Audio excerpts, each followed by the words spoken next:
सोच एक व्यक्ति काफी दिनों से चिंतित चल रहा था, जिसके कारण वो काफी चिड़चिड़ा तथा तनाव में रहने लगा था। वो इस बात से परेशान था कि घर के सारे खर्चे उसे ही उठाने पड़ते हैं। पूरे परिवार की जिम्मेदारी उसी के ऊपर है। किसी न किसी रिश्तेदार का उसके यहाँ आना जाना लगा ही रहता है। इन्हीं बातों को सोच सोच कर वो काफी परेशान रहता था तथा बच्चों को अक्सर डांट देता था तथा अपनी पत्नी से भी ज्यादातर उसका किसी न किसी बात पर झगड़ा चलता रहता था। एक दिन उसका बेटा उसके पास आया और बोला, पिताजी मेरा स्कूल का होमवर्क करा दीजिए। वो व्यक्ति पहले से ही तनाव में था तो उसने बेटे को डांट कर भगा दिया, लेकिन जब थोड़ी देर बाद उसका गुस्सा शांत हुआ तो वह बेटे के पास गया तो देखा कि बेटा रोकर सो गया है और उसके हाथ में उसके होमवर्क की कॉपी है। उसने कॉपी लेकर देखी और जैसे ही उसने कॉपी नीचे रखनी चाही, उसकी नज़र होमवर्क के टाइटल पर पड़ी।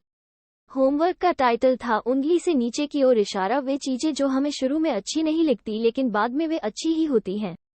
इस टाइटल पर बच्चे को एक पैराग्राफ लिखना था जो उसने लिख लिया था।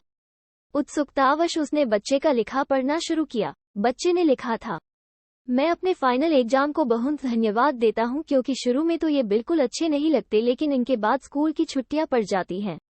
मैं खराब स्वाद वाली कड़वी दवाइयों को बहुत धन्यवाद देता हूँ क्योंकि शुरू में तो ये कड़वी लगती है लेकिन ये मुझे बीमारी से ठीक करती हैं। मैं सुबह सुबह जगाने वाली उस अलार्म घड़ी को बहुत धन्यवाद देता हूँ जो मुझे हर सुबह बताती है कि मैं जीवित हूँ। मैं ईश्वर को भी बहुत धन्यवाद देता हूँ जिसने मुझे इतने अच्छे पिता दिए क्योंकि उनकी डांट मुझे शुरू में तो बहुत बुरी लगती है लेकिन वो मेरे लिए खिलौने लाते हैं, मुझे घुमाने ले जाते हैं और मुझे अच्छी अच्छी चीजें खिलाते हैं और मुझे इस बात की खुशी है कि मेरे पास पिता है क्योंकि मेरे दोस्त सोहन के तो पिता ही नहीं है। बच्चे का होमवर्क पढ़ने के बाद वो व्यक्ति जैसे अचानक नींद से जाग गया हो। उसकी सोच बदल सी गई। बच्चे की लिखी बातें उसके दिमाग में बार बार घूम रही थी, खासकर वो लास्ट वाली लाइन। उसकी नींद उड़ गई थी। फिर वो व्यक्ति थोड़ा शांत होकर बैठा और उसने अपनी परेशानियों के बारे में सोचना शुरू किया। मुझे घर के सारे खर्चे उठाने पड़ते हैं, इसका मतलब है कि मेरे पास घर है और ईश्वर की कृपा से मैं उन लोगों से बेहतर स्थिति में हूँ जिनके पास घर नहीं है। मुझे पूरे परिवार की जिम्मेदारी उठानी पड़ती है, इसका मतलब है कि मेरा परिवार है, बीवी बच्चे हैं और ईश्वर की कृपा से मैं उन लोगों से ज्यादा खुशनसीब हूँ जिनके पास परिवार नहीं है और वो दुनिया में बिल्कुल अकेले हैं। मेरे यहाँ कोई ना कोई मित्र या रिश्तेदार आता जाता रहता है, इसका मतलब है कि मेरी एक सामाजिक हैसियत है और मेरे पास मेरे सुख दुख में साथ देने वाले लोग हैं।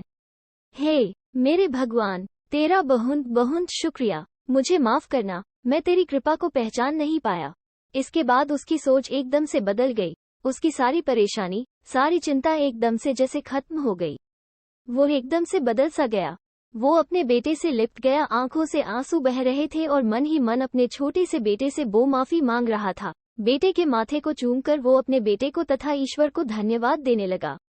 हमारे सामने जो भी परेशानियां हैं, हम जब तक उनको नकारात्मक नजरिए से देखते रहेंगे तब तक हम परेशानियों से घिरे रहेंगे, लेकिन जैसे ही हम उन्हीं चीजों को, उन्हीं परिस्थितियों को सकारात्मक नजरिए से देखेंगे, हमारी सोच एकदम से बदल जाएगी। हमारी सारी चिंताएं, सारी परेशानियां, सारे तनाव एकदम से खत्म हो जाएंगे और हमें मुश्किलों से निकलने के नए नए रास्ते दिखाई देने लगेंगे।